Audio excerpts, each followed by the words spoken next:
ఇక విధుల్లో కొత్త కొత్వాళ్ళ ముద్ర, విధుల్లో అలసత్వం అవినీతికి పాల్పడితే సస్పెండే, తప్పు చేశారని తేలితే చర్యలకు నిర్ణయం, పోలీస్ సిబ్బంది గుండెల్లో పరిగెడుతున్న రైళ్లు, ట్రై కమిషనరేట్లలో పోలీస్ శాఖ ప్రక్షాళనకు శ్రీకారం. అయితే సస్పెండ్ సంబంధించిన విషయంలో మీ అధికారులు ఆనాడు ఎల్బీనగర్ పోలీస్ స్టేషన్లో 3rd డిగ్రీ చేసినప్పుడు సస్పెండ్ చేస్తారు.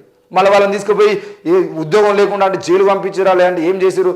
ఒక వ్యక్తిని 3rd డిగ్రీ చేసి ఆయన ఇక చచ్చిపోయేటట్టుగా కొడితే మీరు తీసుకున్న నిర్ణయం కేవలం సస్పెండ్ అయితే అక్కడ వాళ్ళ జీవితాలేమో నాశనం అయిపోతాయి, మీరు మాత్రం సస్పెండ్ చేసి వాళ్ళని పక్కన పెడతారు. ఈరోజు ప్రవళిక విషయంలో సిఐని సస్పెండ్ చేసినా, లేదంటే మాజీ ఎమ్మెల్యే షకీల్కి సంబంధించిన కొడుకు విషయంలో ఒక సిఐని సస్పెండ్ చేసినా, లేదంటే కూకట్పల్లిలో ఒక సిఐని సస్పెండ్ చేసినా, మియాపూర్లో ఒక సిఐని సస్పెండ్ చేసినా, ఎల్బీనగర్ లాకప్లో సంబంధించిన విషయంలో 3rd డిగ్రీ ప్రయోగించిన విషయంలో మీరు సస్పెండ్ చేసిన అధికారులకు ఏం జరిగింది నష్టము?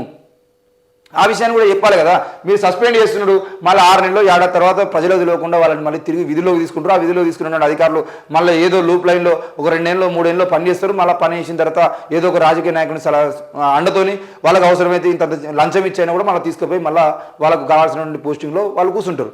మరి అట్లాంటి విషయంలో ఈరోజు మీరు తీసుకున్నటువంటి సస్పెండ్ నిర్ణయాల వల్ల లాభం ఎవరికి జరుగుతుంది? ఈరోజు ప్రాణాలు పోతున్నాయేమో పేదలవి. ఇదే తెలంగాణ రాష్ట్రంలో విచారణ పేరుతో రైతుల్ని తీసుకుపోయి పోలీస్ స్టేషన్లో కొడితే ప్రాణాలు పోయినాయి. అలాగే మొన్న భార్య కంప్లైంట్ ఇచ్చింది, అది గుంటూరుకు సంబంధించిన కేసు.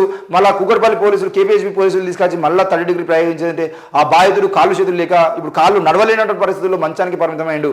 మరి ఆయన విషయంలో మీరు తీసుకునే సస్పెన్షన్, ఆ సీఐని సస్పెండ్ చేశారు, ఎస్ఐని సస్పెండ్ చేస్తే వచ్చిన నష్టం ఏమన్నా? ఆయన మా అంటే ఓ 3 నెలలు 6 నెలలు పోలీసు విధుల్లో ఉండకుండా మళ్ళీ వేరే పనులు చూసుకుంటారు. మళ్ళీ 6 నెలల తర్వాత వచ్చి ఆయన పని ఆయన చేసుకుంటారు, ఆయన జీతం ఆయనకు వస్తుంది. మరి నష్టపోతున్న వాళ్ళకి మీరు చేస్తున్నది ఏంది? ఈ విషయంలో కూడా పోలీసు అధికారులు నిర్ణయం తీసుకోవాలి. రాష్ట్ర పోలీసు విభాగానికి హైదరాబాద్, సైబరాబాద్, కాచకొండ కమిషనరేట్లను గుండెకాయగా చెప్పుకోవచ్చు.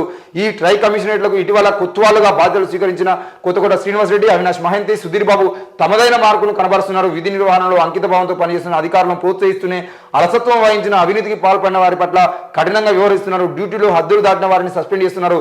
గడిచిన వారం రోజుల్లోనే వివిధ ఘటనలో 4 ఇన్స్పెక్టర్లతో పాటు ఎస్ఐపై సస్పెన్షన్ వేటు వేశారు. ఇక కీలక స్థానాల్లో పనిచేస్తున్న అధికారులపై కమిషనర్లు దృష్టి సారిస్తున్నట్లు సమాచారం. ఎవరెవరిపై ఎలాంటి ఆరోపణలు ఉన్నాయి అన్న దానిపై ఆరాధిస్తున్నట్లు తెలిసింది. గతంలో ఆరోపణలు వచ్చిన పొలిటికల్ గాడ్ ఫాదర్ల అండదండలతో వాటి నుంచి తప్పించుకున్న వారి వివరాలను కూడా సేకరిస్తున్నట్లు సమాచారం. అంతర్గత విచారణ జరిపి అలాంటి వారిపై చర్యలు తీసుకోవాలని 3 కమిషనర్లు భావిస్తున్నట్లు తెలుస్తుంది. ఈ క్రమంలో గతంలో తప్పులు చేసిన అధికారులు గుండెల్లో రైలు పరిగెత్తున్నాయి. మరి మీరు ఇన్నిగానం చేస్తున్నట్టు బాగానే ఉన్నది, కానీ పోలీసులు సైతం ఆత్మహత్యలు చేసుకున్నారు. కొంతమంది ఎందుకు ఆత్మహత్యలు తీసుకున్నారు? ఆ ఆత్మహత్యలు తీసుకోవడానికి కారణం ఎవరు? ఆ రాజకీయ నాయకుల మీద కూడా మీరు ఒక నిర్ణయం తీసుకొని తప్పకుండా వాళ్ళని కూడా ఆ కేసుల్లో ఇన్వాల్వ్ చేసి వాళ్ళని కూడా జైలుకు పంపించాల్సిన అవసరం ఉన్నది.